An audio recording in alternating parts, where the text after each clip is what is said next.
Thank you everyone for joining us. My name is Jamie, and on behalf of Lung Foundation Australia, I'd like to welcome you to today's webinar. Before we begin, I would like to acknowledge the traditional owners and custodians of country throughout Australia and recognise their continuing connection to land, water and community. I pay my respects to all First Nations people and acknowledge elders past, present and emerging. So today we're very pleased to present our Pulmonary Fibrosis Lived Experience panel, where we'll have four panellists joining us, John, Laurie, Vivian and Linda, to share their journey of living with pulmonary fibrosis from diagnosis and management through to lung transplant. We'll also have Associate Professor Lauren Troy joining us to host today's session. Before I do hand over, I will just remind everyone that today will be an interactive session. We'll first hear from our panellists and then move into the Q&A session, starting off with a number of selected questions that were pre-submitted for our panellists, and then we'll move into the live Q&A session where you're welcome to submit your questions for our panellists through the Q&A box that you'll find at the bottom of your screen. I will just remind everyone that the responses to the questions today will be of a general nature, and we do recommend that you seek advice from your treating healthcare team on anything that's sort of specific to your lung health. The questions included in the session today have been selected as the most appropriate for today's topic. So if you do feel that your question isn't answered, please reach out to our Information Support Centre and they'll be able to direct you to the most appropriate information and services. So I'm now very pleased to introduce our clinical host for today, Associate Professor Lauren Troy. Lauren is a respiratory medicine specialist at the Royal Prince Alfred Hospital and Chris O'Brien Lifehouse. Lauren also has a clinical academic appointment with the University of Sydney. Lauren has been one of the clinical and operational leaders of the Sydney Local Health District COVID-19 response and has established the post-COVID respiratory clinic at the RPAH. So we're very pleased to have Lauren and each of our panellists joining us today. Lauren, when you're ready, I'll hand over to you to get the session underway. Thank you, Jamie. And I'd just like to start off by saying it's really a great privilege to be a part of such a fantastic session. These lived experience sessions are really great initiatives and I think resonate so deeply with people who are going through the sorts of things that many of our panelists today are going to speak to. And I am really learning myself from some of the things that the people I treat tell me. I always find that my greatest educational source is the people I treat. So I hope that you all stand to benefit from the shared journeys that we hear today. And as I said, I'm really feeling very privileged to be a part of such a wonderful initiative. I'd like to start this panel off by introducing our first speaker, Linda. Linda is living in one of the most beautiful parts of the world. We've already established in the chat before the session started. She lives in Perth, WA with her husband, Ken. She's a very doting Grammy of 5 grandchildren. Linda's idiopathic pulmonary fibrosis was found by chance in 2015, though she had been living with chronic cough for several years. Now her focus is staying as well as she can and learning about her disease so that she can be of help to others. Thank you, Linda. Thanks, Lauren and Jamie, and welcome again to everybody. You're right, Lauren, my cough was very persistent every year. We were living in Narrogin at the time, which is a very small country town, and the majority of fires and heating through winter there was wood fires, so the smoke affected me terribly. My GP used to put me on Pulmicort every time a cough got bad. So, you know, I think, yeah, that would be great. It'll keep me going for a while. One year, though, I was actually working at the local nursing home and the state manager came down and my cough was so bad that she insisted and rang the GP at the time and sent me over there for another appointment. Came back with a diagnosis of viral bronchiolitis. It was the following year after that I finished work. And I do distinctly remember on my last day of work walking home, we lived only next door but one, but it was going uphill. And when I got to the letterbox, I was so puffed out, I thought to myself, thank heavens I'm finishing work. I can spend some time focusing on me, losing some weight, getting fitter, and seeing what happens. About 3 months after that, over a weekend, I developed pneumonia completely out of the blue. And from the GP at the time, had 2 different courses of antibiotics.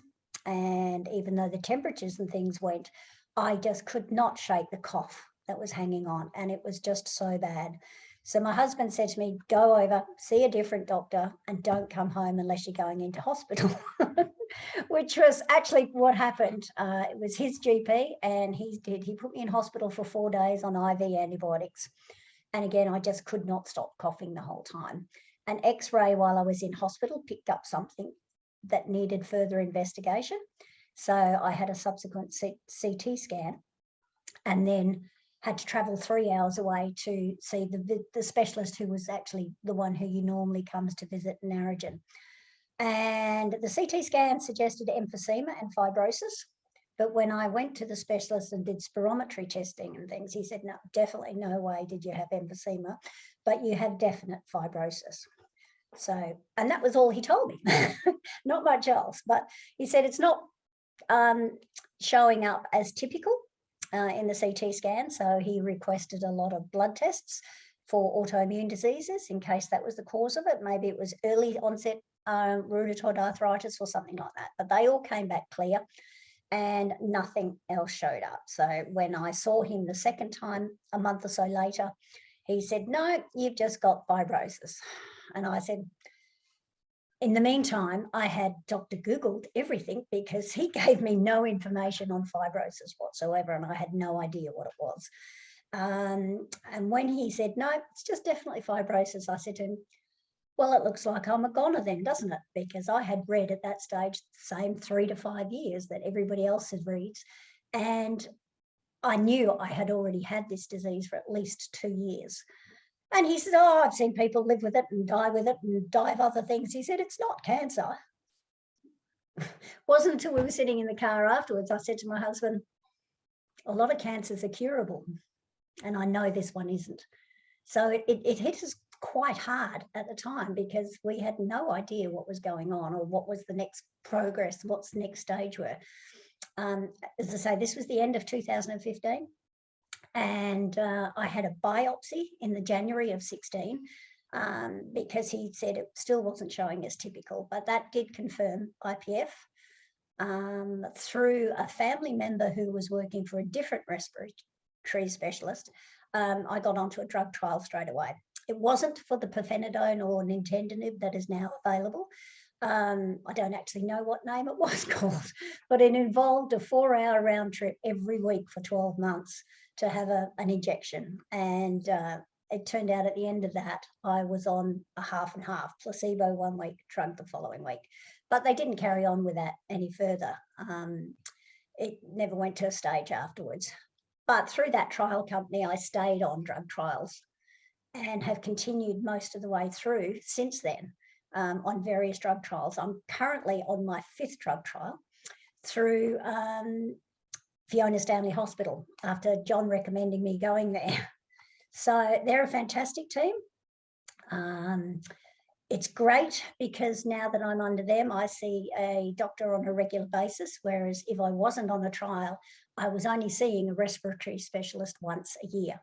And to me, that sort of seemed like a little lack of care as far as I was concerned. But since I commenced on the Esbriet when it was approved in 2017, at the end of 17, my disease has been stable. So I feel very blessed with how things are progressing.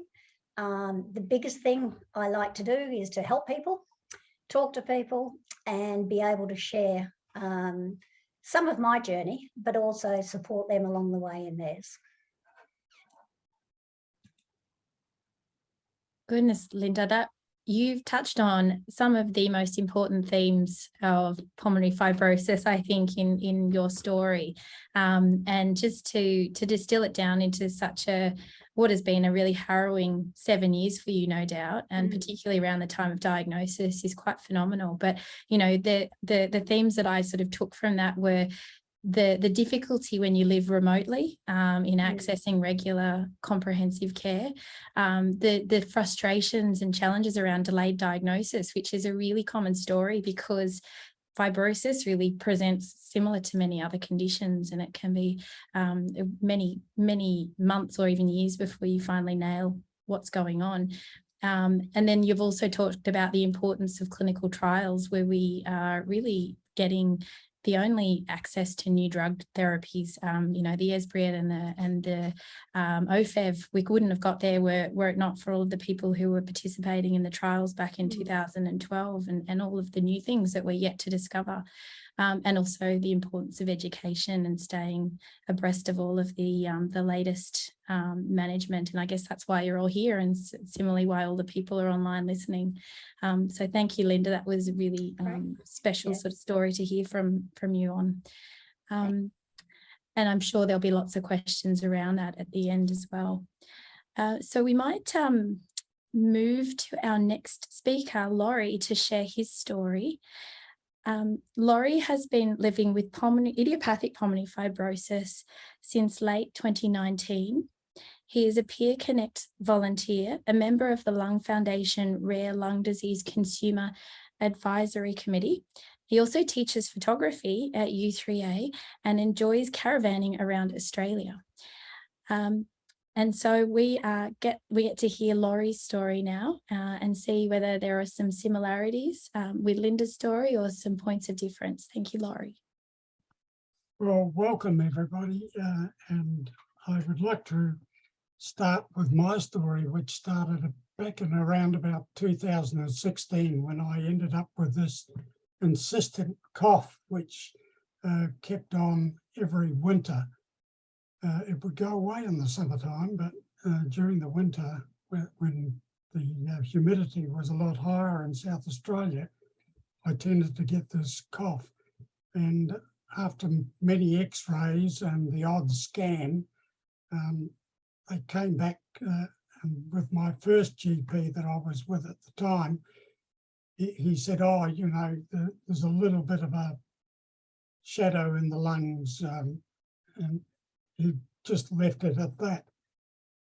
So then it kept on going on until such time as I changed my GP at the same practice, but I changed my GP, and he became very insistent that I have some more scans. And I must have had 10 or 12 scans, and in the end they decided that around the end of 2019 that I did have IPF. Well, I didn't know what IPF was at the time. So I was told by the GP that, your lifespan could be shortened quite considerably.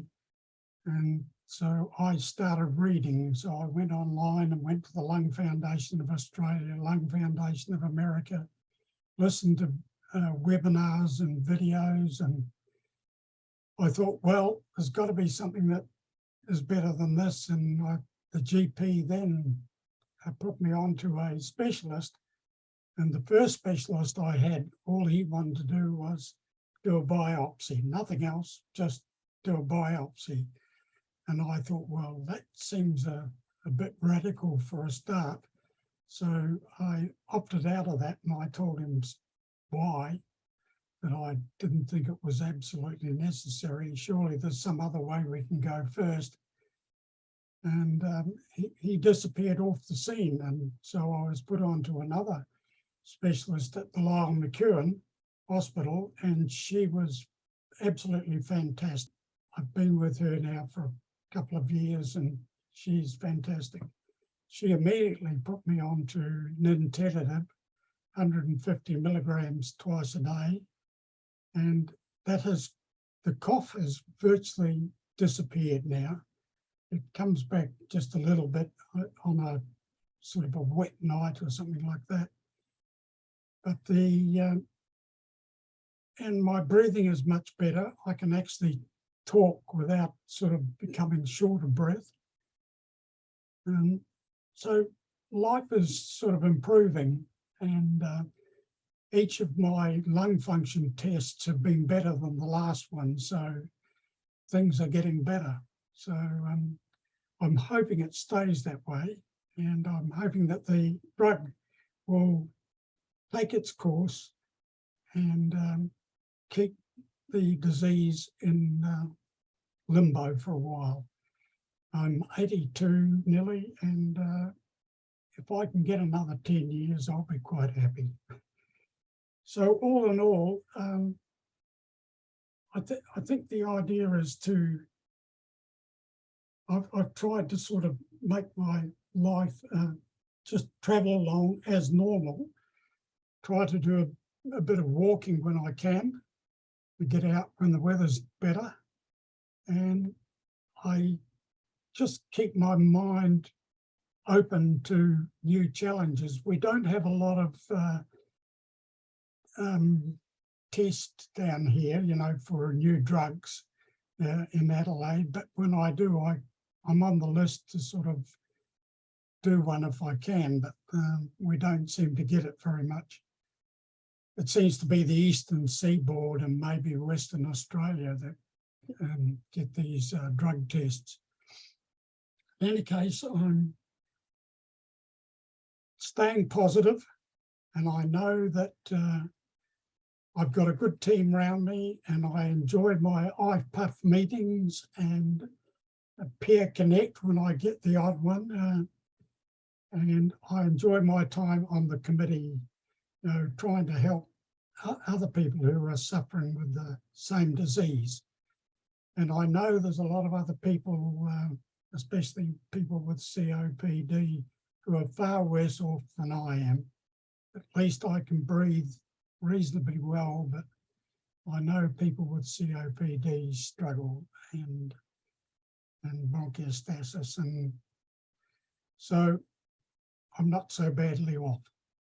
And I would just say, keep going, and life will look after me. Thanks, Laurie. What a wonderful note to end on. And it really sounds like your positive mindset is a big part of your journey, and perhaps education and enrichment of your knowledge has contributed to that positive outlook, and no doubt will also contribute to your long-term disease management, and however this ends is, you know, it's 92 seems like a pretty good goal, I reckon. But you also talk about, I thought what was a really interesting aspect of the sort of diagnostic journey, the biopsy, the role of the biopsy. And it sounds like you made a pretty good call on your own need or not need for biopsy in that circumstance, and you were backed by your clinician. The biopsy is one of the harder parts of this whole diagnostic journey for some people. It's only about 30% or 40% of people who have some ambiguity with their scan, like we heard with Linda.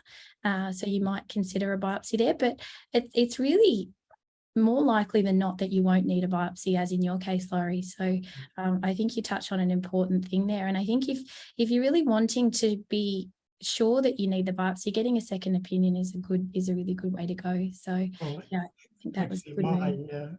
My second specialist, Michelle, she said that would be the last thing that I would suggest.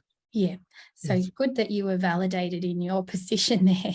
Yes. And obviously you've had a really good experience with your antifibrotic, and that's also another important thing that we can no doubt just go through further as we get to the Q&A. So thanks, Laurie. Really great viewpoints. And we now get to move to our third speaker, Vivian. And Vivian has been living with interstitial lung disease, which is associated with a fairly rare condition called antisynthetase syndrome, which is one of the autoimmune conditions. And that's been going on since 2015. Vivian is a retired nurse living a quiet life with her husband and dog, and getting out as much as possible on her 3-wheel electric bike. So it's my great pleasure to welcome Vivian to share her story. Hi, everyone. As per my introduction, you know, I actually used to work as a nurse, so being diagnosed with such a goddamn horrible disease is something that working in the health system is something that is not quite so out of the blue. It is, but it's not, because people get unwell all day, every day, as you would know, Lauren. But it was certainly having worked with men with prostate cancer to actually having a respiratory disease, an autoimmune disease, is a little bit different. In 2015, I thought I was ready to take off, and I had just turned 50, and take off and do some holidays, but all I did was take to bed, and ended up being admitted to hospital with what looked like a community-acquired pneumonia. I was in hospital that time for about 4 weeks and did have a diagnostic biopsy to come away with what we thought at the time was cryptogenic organising pneumonia. So we didn't know it was autoimmune until my disease sort of got worse again in a couple of months' time after that. So, you know, what I want to tell with my story is my story of my oxygen. And so it wasn't until that second period of time in the June of that year that my respiratory function is not good enough to be not on oxygen. And so went down the lovely process of having some arterial blood gases done to actually show that my oxygen is not good enough on its own, sort of thing. And particularly when I'm moving, it's all sitting here, I'm pretty well fine, for want of a better word, but anything to do with movement. So when you actually want to be active and live life, I need to use oxygen. And so I was referred to my local oxygen service. Most states and territories, all states and territories, I hope, have a local oxygen service, which was easy to set up home. What that meant for me was having a large box that spits sort of on the size of a small suitcase as a home oxygen concentrator. And it has a nice big 10-metre cord. My house is not that big. I place the concentrator in the middle of the house, and then I can walk all around the house attached to my cord. So everyone gets used to, you know, jumping over and, and playing skippy with my cords. So when I was discharged, I also was able to access some oxygen cylinders at the time. And I pretty quickly realised that going out with an oxygen cylinder is a big to-do. And if I wanted to be as independent as I could, then it wasn't going to be with an oxygen cylinder. And so I hired a portable oxygen concentrator, which is a nice little small machine, and I can probably show you the size of it, possibly here if anyone hasn't. So this is the size of a portable oxygen machine. This is my, hate to say it, best friend, but also my best handbag. It's my constant companion, and so I chose to purchase that privately. It's not an insignificant purchase, but can be assisted with some health insurance rebate if you actually have health insurance. So it's under my insurance, it was covered under medical gases, and quite a significant contribution to the cost of the machine. So yeah, certainly have a look at that in terms of costs. I'm not sure today whether there are some oxygen schemes that are actually looking at giving those out, or hiring them, or whatever the right term is, instead of using portable oxygen cylinders. But yeah, certainly. So yes, I've sort of bought the cylinder, got some rebate with my private health insurance. I suppose a note would say is it's hard looking around for companies that actually supply the sort of equipment that you might want or think you want. If you can get one locally, a local supply company is so much better than dealing with, I used to have to deal with a company in Sydney 3 hours away from Canberra. So it always makes it more expensive when you don't need things to be expensive in the first place, because you have to pay for couriers to courier up machines and courier back machines and all sorts of things. So more recently, I've discovered we actually have a company that can help me in Canberra. So I go, yeehaw. And some of these companies can you can hire batteries and hire No, it's mainly the batteries because, you know, essentially I go everywhere with my pockets. Everybody knows that it's my new handbag. When you're wearing something like that on your back all the time, I can't abide by wearing handbags or anything like that. I haven't got space for it. And I also, because of following on health issues, I use a stick or a walker as well. And so, yeah, I don't have hands for handbags. So from a practical point of view, I put a single wallet with all I need in the bottom of my bag, maybe a lippy, maybe my portable SATS monitor if I need it, and my phone. And my other tip of the day is my smartwatch. And with my smartwatch, I can still keep my oxygen on my back, and I can pay for things with my watch. And it just helps. It's from a really practical point of view, with not having to put your oxygen on, take your oxygen off, put your oxygen on again. So I think for me, it's about the practicalities, about how to live with these sorts of things on a day-to-day basis. But you know, having said that, I do as much as I can. Having said that, my biggest problem is with walking. It takes it out of you. And I now I've had a stroke more recently, and so having a lung disease on top of some new mobility issues is it creates problems. But I have an electric trike now. I used to be an avid bike rider before any of my disease. I use my trike. It's got a fantastic big carry thing in the back that I put my oxygen into. I can dial my oxygen up and get out, and yeah, when I can't walk quickly and enjoy surrounds when I'm walking, I can do it on my bike, and it's the best thing I've ever bought. Love it to pieces. The other practical sorts of things that I wanted to talk about was about travel with oxygen. And so I think I've probably done a few, I don't know, Melbourne to Canberra travels over the period of time over the first couple of years. But in 2019, my husband and I decided to take off to Hawaii.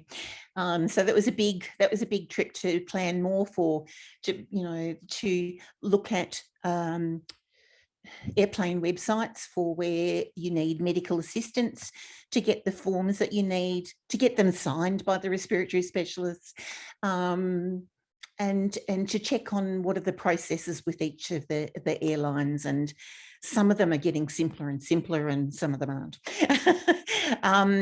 But I would have to say that overall, once you learn what you're doing, it's really easy to travel with oxygen as well.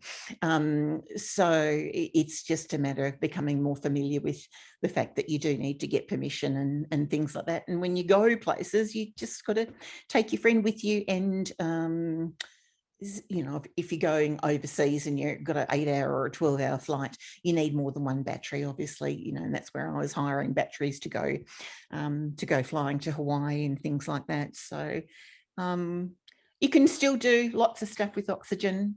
It's a part of me these days. I feel naked without it, which is a bit bloody sad, but it's par for the core. It's not that horrible. I suppose is what my disease is more horrible than wearing oxygen. So yeah, anyway, so from a practical point of view, you can still do lots of stuff with oxygen. It's about, I suppose, practicalities and being prepared. Yeah, that's what I want to say today. Thank you so much, Vivian. Thank you for demystifying what is a really sort of scary, mysterious concept for a lot of people as they sort of go down their diagnostic and brand management journey. And I'm really glad you talked about travel as well, because that's one of the things that people will ask me more often than not when they go onto oxygen. And to show that you can actually live a life outside of your four walls is so good for, I think, for the people listening. But you had so many pearls. You should write those down. Oh, really? Really?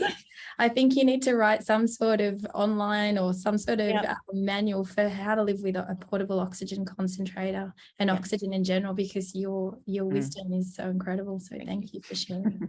Cheers. And I think that now gives us time to move to our final speaker, John, before we move to Q&A. And so going over to John's story, in early 2012, he received a diagnosis of IPF. And after visiting a second GP, John was re-diagnosed in late 2015. He has been involved in a number of clinical trials and is a member of the Lung Foundation Australia's Rare Lung Disease Patient Advisory Committee and Peer Connect service. In early 2021, John had an acute exacerbation, was placed on supplementary oxygen, and in October was given a single left lung transplant. So John, we'd really love to hear your story. Thank you. Oh, thanks, Lauren. You've covered most of the early bit, which saves me talking about that, so thank you. When I was placed on supplementary oxygen, I asked the physician whether or not transplant was a treatment option for me. To which he replied, can I call you in 2 weeks? So 2 weeks went by and I heard from the physician, and he outlined to me what was involved in lung transplantation, how serious it was high-end, high-risk surgery. And after his chat, he said, well, what do you think? And I said, well, I think the journey would be rather fascinating, which is probably the wrong use of word, but anyway, that's history. Anyway, in April, they decided that I was suitable to go through the workup. The workup involved 5 days in as an inpatient in Fiona Stanley Hospital. Over that period of time, they put me through a lot of tests. So there was radiography, bloods, stress tests, psych tests, diet, pharmacy, physio, and coronary artery angiogram. All of which were very, very interesting to me, and I met some incredibly interesting people. Post the workup, the senior physician came into me and he said, well, at this stage, there are no preclusions for you for a transplant.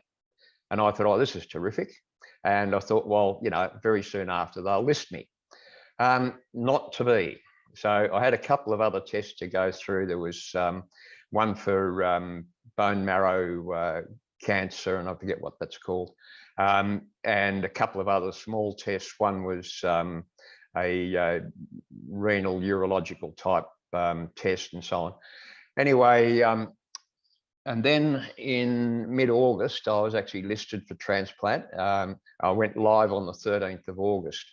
On the 1st of September at 1 a.m. in the morning, I got a call to say that, John, we've got a couple of lungs available. Are you prepared to come to Perth? And I said, yes, yep. Anyway, we got there about 2 hours ahead of what was required. And so we had to cool our heels at a servo drinking black tea. And that was okay. Then again, the head physician came in and he grilled me for half an hour as to whether or not I was suitable for a double lung transplant. And he did tell me that, you know, I may not survive surgery, I may not survive ICU. And that was okay. So I was duly anaesthetized. Then an hour later, I woke up. I knew that nothing had happened. All of that morning, with every person we came across on the way through to surgery, they primed me for failure, which I think was very, very good in hindsight. So what we do now is we look upon the 1st of September as the dress rehearsal. So anyway, in the interim, after the 1st of September, Alison, my wife, and I moved to Perth, and we stayed in a unit in West Perth, awaiting the second phone call. 2 weeks later, on a Saturday morning at 6 a.m, John, we've got a single lung. We'll ring you in half an hour. Half an hour, can you be in the hospital at 7:30? Yep, into the hospital at 7:30. And the mood with the second transplant, or the second lead up, was very, very different to the first. The first one was quite somber. This one was full of happiness and joy. Everybody was comfortable with the lung that I was going to receive. I was anaesthetised at about 11 a.m. on the Saturday and woke up at 6 a.m. on the Sunday in absolutely no pain whatsoever, except for a heck of a lot of tubes hanging out of my body and my head and all that sort of stuff. Very quickly in succession, I was the the ventilator was taken out, which was really good because it's a most uncomfortable thing to have. Anyway, so then I was put on the fluids and started to, drink and all that sort of stuff, got a cup of tea, and John was right after he had his cup of tea. Physicians and surgeons came in fairly quickly to say everything had gone very, very well. And they were very, very happy. And I felt very comfortable within myself. Not having pain associated with it was terrific. So their pain management was excellent. I spent less than 72 hours in ICU. And then I was taken to the surgical ward where they looked after me for about a week. And then after the week, I was transferred to the respiratory ward where, again, I was looked after for about a week or 8 days. In that time, I dedicated myself to becoming as fit as possible. So before I left hospital, I was actually walking 2 kilometres a session at about 1 a.m. in the morning. Hospitals are dreadful places. You can't sleep in them because of all the lights and all the noise and everything. So I found that the best time to get your exercise was at 1:30, 2 o'clock in the morning, because there was nobody around, and I found a passage where everything was clear, there was no equipment there, and I could just shuffle up and down in the slippers and do the exercise. So after that, after discharge, I was put into outpatient care at Fiona Stanley, and I had to attend physio twice a week, and also had to attend clinic once a week, so they could observe all my vitals. And that all went very smoothly. So by the 22nd of December, after having been out of hospital for 8 weeks, I was sent home, allowed to go home, I should say. And I was very happy with that.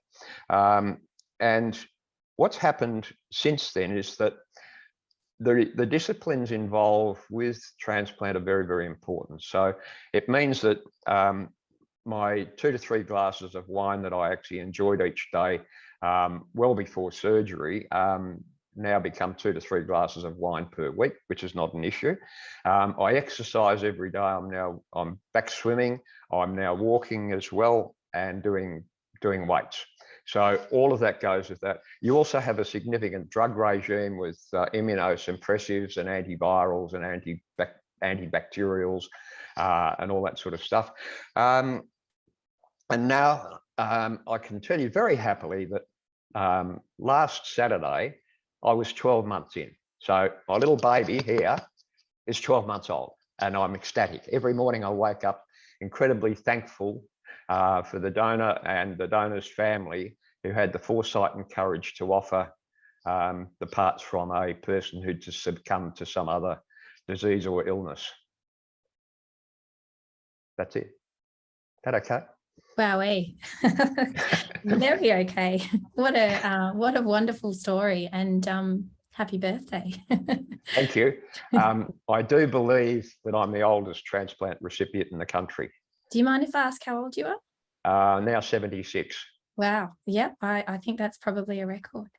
Yeah. You do speak to, I guess, a small subset of people with IPF who are eligible for transplant, and I'm so glad that you crossed that line. Yeah. But yeah, that it is for the people who are eligible, often a bit of a game changer. Yeah. I think it's very important also to say that going through this journey is a significant step in your life, and you can't do it without support of family, without support of friends, and potentially the best medical team in the world behind you. You know, they are so incredibly important, you know. Yeah, here, I agree with that. And I think one of the criteria that they don't necessarily tell you when they're screening you for transplant is looking at your support network. So clearly that was a thing that was very heavily in your favour. Yeah. One of the things the Select did was to actually go through that significantly. And she said, well, what do you do outside home? So I had to tell her about, you know, how I met with swimming guys 4 times a week, and we had breakfast at the local cafe, and then we have another group that we meet with, and so on and so forth. So she assessed all of that, and I guess, you know, said, well, John's okay head-wise to go through this.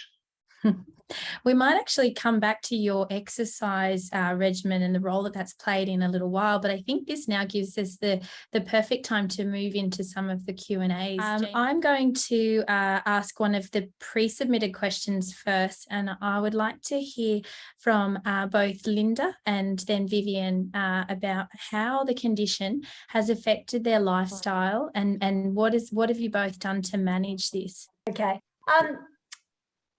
One of the things I have done, particularly, is lost a considerable amount of weight. I suffered with hormone thyroid issues since my early 30s and was considerably overweight. I'd lost about 10 kilos beforehand. Since my diagnosis, I've now lost another 20. So exercise and getting as healthy as I can has been good. But the other thing to manage it is to be active, not to shut yourself away. I don't or can't go running around after my grandkids and things like that anymore. They range from 7 to 21. But I still see them as often as I can. I still go out and get involved with other things. I found particularly being a giver through our church. I do things like breakfast club, cook meals for people and things like that when it's necessary. So yeah, just definitely getting out and doing things and not locking yourself away and learning as much about the disease as you can so that you can support other people is definitely the best way to go. And just on that note, did you grieve for your old self? Was there a moment where you felt something sort of slip or change? Probably not so much me, because I'm very much a pragmatic person, but my husband did in the early stages. As I found out more and shared with him what was likely to happen, he was just sharing again this morning, you know, for the first couple of weeks or so, he actually stopped and found himself just really grieving or crying at work and things like that when he was off or would go into the shower here unexpectedly by himself to deal with it. So yeah, but I'm more of a person that, okay, what happens, happens. We just manage it and see how we go and just keep going. Yeah, I think that you really touch on an important theme there, because it is often our loved ones that feel the distress harder than we do, because we, you know, when we have something, we just kind of have to get on with it. But it's often the people who are powerless to help or feel powerless that feel, you know, the new weight on their shoulders much greater than others. Yeah. So the thought of you know, living without me, not that I'm that special, but you know, that he could face, you know, many years on his own was terrifying actually for him. Yeah. And I thank you for sharing that. And I think that, yeah, as I said, I think that's one of the overlooked issues often, particularly from a clinical point of view. You focus on the patient, but don't necessarily consider the kind of the context of where they're coming from.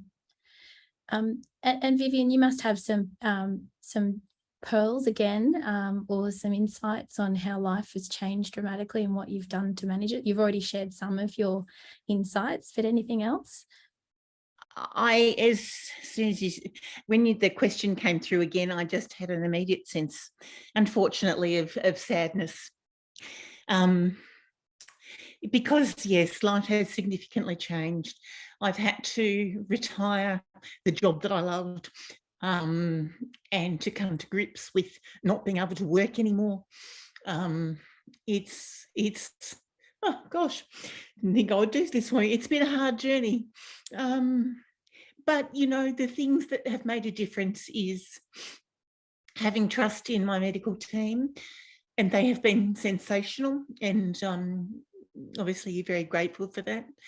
I have had lots of support from, given that lots of my friends are nurses, they sort of just get on it and just continue to treat you just like it's Viv, you know.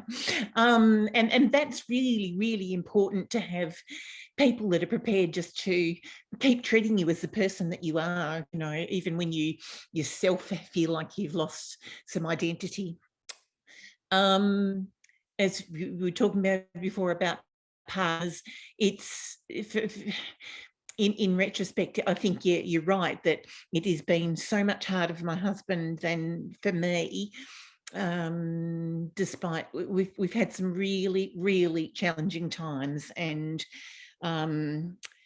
developing some open communication, using psychologists, being aware of when you're depressed, and you know, getting your own support and encouraging your partner to get some support for that as well. Those sorts of things are really important, and if you can keep your mood up, then you can get on with doing the sorts of things that make a difference for you in life. Sounds like you've really built a village around you as well. Yeah. Did you find being a health professional made it harder or easier? It just was. Yeah. Look, I had the friend interview me from next door going, oh my God, but you must think this and you must think that and you must think when and why me. And I just thought, it just is. It just is, and I'm just one of the lucky ones. It happens to people all the time. There's always people going through an enormous amount of stuff in this life, and we all have our to deal with. No matter who you pick, we all have our stuff to deal with. So I treat it a bit like that. You know, we all have our stuff to deal with. It's not a competition. We just have to get on with things. Yeah, well, it sounds like you're getting on with things. And as I said, you've got a lot of really good information that I'm sure others have found today very helpful for their own journey. So thank you. And I would like to then focus on a question which I think is interesting from my perspective. And I'm going to put this to Laurie. How did you find a reliable healthcare team? Well, I started out with my GP. The second GP I'd gone to over the issue, and he was very, very supportive. And as soon as he found out that I had IPF, he immediately sent me out to Lyle McEwen, to the specialists out there. And after I got over the first specialist and ended up with Michelle, she has been really a bonus, because we meet twice a year, and if I need any other assistance, all I do is ring and ask for a phone consult, and she will get back to me and help me with anything that I need. And I just hope that team doesn't leave me. And I have the support of my GP now, because I'm his only member of the number of people that go through the clinic there that has IPF. He did say there was another one, but I'm not too sure whether they're still around. And he did deal with 2 IPF patients when he was in Tasmania. So he's very supportive, and he sort of looks after me. Yes. Yeah, you do describe what is a rare condition.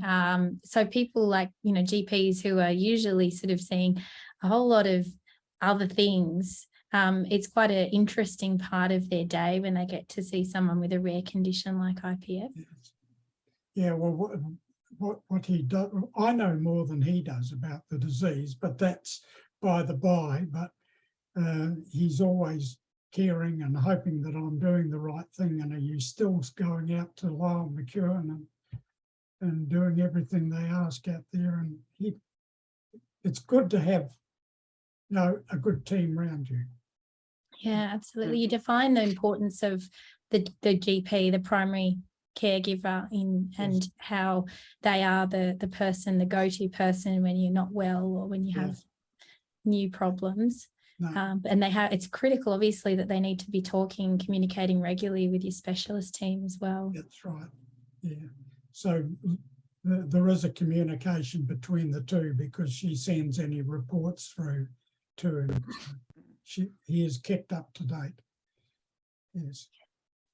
Wonderful. And a lot of specialists, I can speak from my own experience, we bury ourselves in a clinic where we have other specialists that we work with, and we also draw upon the expertise of nursing and physiotherapy, and sometimes we involve other specialists as well. Have you had access to something like that? Well, not at this stage, except that I do my lung function test in the same building, and actually in the same rooms as she's at. So I haven't had to do anything further. So, but she intimated to me that if you have an exacerbation, you'll be out here and we'll be looking after you. It's very reassuring. Very reassuring, yes. Yeah. And I'm just going to ask the next question to John, actually, prior to transplant. How do you deal with a lack of energy? But actually, we're going to talk about it prior to you having the transplant. That's a very interesting question. I don't know if I experienced a lack of energy. I remember thinking when I had the exacerbation, they put me on oxygen, I thought I'm going to have to slow down. And anyway, I then recalled the words of a specialist that was dealing with my brother in his late stages of IPF. And my brother was in Brisbane, and I went to visit him, and I met the specialist. And the specialist said to me, whatever you do through the course of this disease, you must remain fit and strong. And so I made that a promise to myself, a mantra to myself, that throughout the course of the disease, I would remain as fit and as strong as possible. So I've never really suffered with a lack of energy. I've always had that will to get up out of bed and go and do this and go and do that. And, when I was on oxygen, I was making sure I was walking nearly every day. But I think, I guess it becomes, when you have energy, you have a positive frame of mind. So I've never really, unfortunately, I can't answer the question properly, but I've never really suffered with a lack of energy. I suppose I should have guessed at that with your 1 a.m. exercise program. But perhaps you could speak more to that side of things then. Yep, talk us through about your experience with exercise then. Yeah. Look, I've always been one to want to exercise and do something, whether it was walking, running, swimming, bike riding years ago. In 2014, I even went mountain climbing in the European Alps, which was, a lot of fun, but at higher altitude, you notice the lack of breath that you get. And then when I retired and moved down to Yallingup, I got involved with a group of swimmers. And then one day a friend of mine said, well, why don't we do the jetty swim? Now, the Busselton jetty is 1.8 kilometres long. And so we got involved with the jetty swim. And so for 3 months of the year, we would train up to do that and make 3.6 kilometres our target before we actually did the swim. So with that, you have a mental focus. So it's from the physical fitness, I also derive a certain amount of mental fitness, which I think then makes you fairly single-minded when you want to come to something like transplant. So basically in the last week, I have walked around about 7.2 kilometres and I've swum about 5. Prior to when I had the exacerbation, I went from swimming 3 kilometres a session to less than 100 metres without stopping.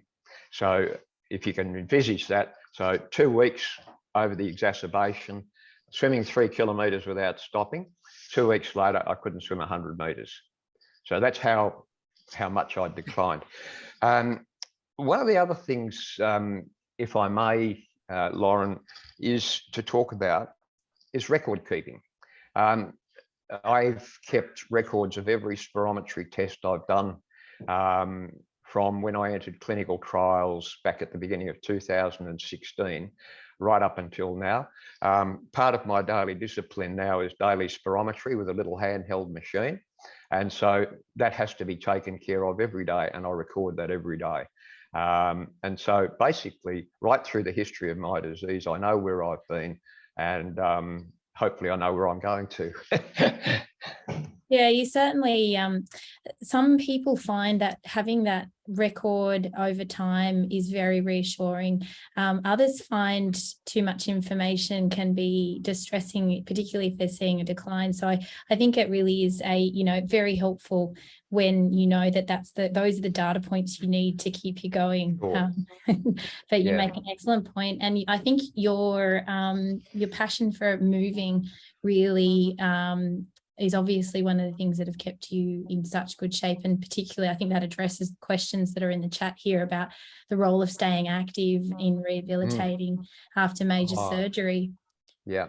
And I think that doesn't just mean lung transplant surgery. I think staying active is one of the kind of components of recovering from any surgery that I would agree completely. I've had probably 13 or 14 surgeries over my lifetime, and most of them have been orthopedic type ones. And I believe the fitter you go into surgery, the better you come out.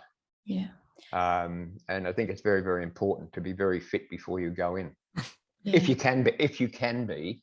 I know of some transplant recipients who spent weeks and weeks and weeks in ICU before they've had a transplant, and so they haven't had a chance to condition their bodies. Yeah. Yeah, and I think you've really touched on the most important part of the therapy that we can give is the sort of the physical therapy. But we do obviously have drugs now for keeping the disease at bay, but they're not the cure to the condition. And so the sort of combination of therapeutics from pharmacological therapeutics, but also physical therapeutics, I think is where we're at. But that does allow me to segue a little bit over to the therapy side of things. And I see Linda has answered the question in the chat there. But Linda, I just wondered if I could just ask you a little bit more about the antifibrotic therapy that you've been on, and particularly how that impacted your cough. I've been on Esbriet pirfenidone since it was approved in Australia. So pushing 5 at the end of 17. So 18, 19, 20, 4 or 5 years now. And the side effects have been pretty horrific. My first specialist would just say, how are you going? And I'd say nausea, diarrhea constantly, and he did nothing. It wasn't until I actually went to Fiona Stanley and started the first trial there nearly 18 months ago that he instantly prescribed me anti-nausea and anti-diarrhea medication, and I didn't know why it had happened before. So the drug is a drug that will slow down the process. Okay, it's not going to stop it. It's not going to remove what's there. It's just slowing it down. So I don't think that in itself has any direct effect on the cough. Some people cough, others don't. So what I have found, I think, is particularly losing weight and getting fitter has helped with the cough. But I do find there are lots of things that aggravate it. If I'm out, particularly in a windy day, I'll cough a lot. If I move into a room like a doctor's surgery or something that's got a lot of heating, air conditioning going on, I will cough. Smoke affects me, certain perfumes and things like that will affect me. So I find my cough is more of a trigger cough now than just, it's a dry, tickly cough that doesn't seem to come from the throat. People say, have a drink of water. The water doesn't affect me. It feels like the cough is down deep in my lungs, and it's like a little niggle trigger that's there, and you just can't stop it when it starts. Yeah, cough is one of the treatment resistant symptoms really that we really don't have any current good treatment for cough. Some people anecdotally reported improvement with pirfenidone, and there was maybe a little bit of evidence in the ASCEND study where we were seeing the benefits of pirfenidone on cough, but it really hasn't borne out necessarily in reality. And I heard Laurie mention earlier that nintedanib had helped him in a raft of issues, cough, breathlessness, and all those things. And it's, I think, not necessarily what the majority would have experienced in terms of benefit to cough, just because it is such a variable issue, and it can be very, very difficult to treat. I'm glad to hear, Laurie, though, that all of those things have improved. Cough is one of those things that really is hard to get a harness on because of the many components, like you say, weight, reflux, weather conditions, pollution, strong smells, having an intercurrent respiratory infection, bit of postnasal drip from sinuses and allergies and seasonal change. All those things are part of the chronic cough. And once you get going, as you say, it can be incredibly hard to terminate a cough cycle.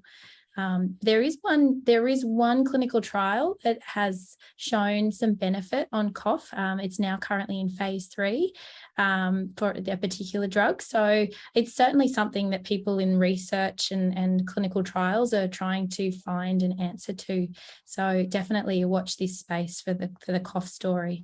And also to all the other things that we're not currently managing well, all of the, we're only slowing the disease down. We haven't worked out how to stop it altogether or how to make it go away. So there's a lot to be done in this area, and improving quality of life is probably really the holy grail. But it sounds like you're all doing plenty of things to try and work on your own quality of life through all of the activities, through your support networks, through great relationships with your medical team, through education, empowerment, through knowledge, and just focusing on the things that matter to you all most. And I think that today has been an incredibly informative session. I'm really, really grateful to have heard your stories. I'd love to have a chat with you, come and visit, do all the wine regions in your areas, because you live in great parts of Australia. But I really think that it's been a really fantastic session. Thank you to Jamie and the Lung Foundation. And Jamie, on that note, is there anything else that we needed to do today, or are we...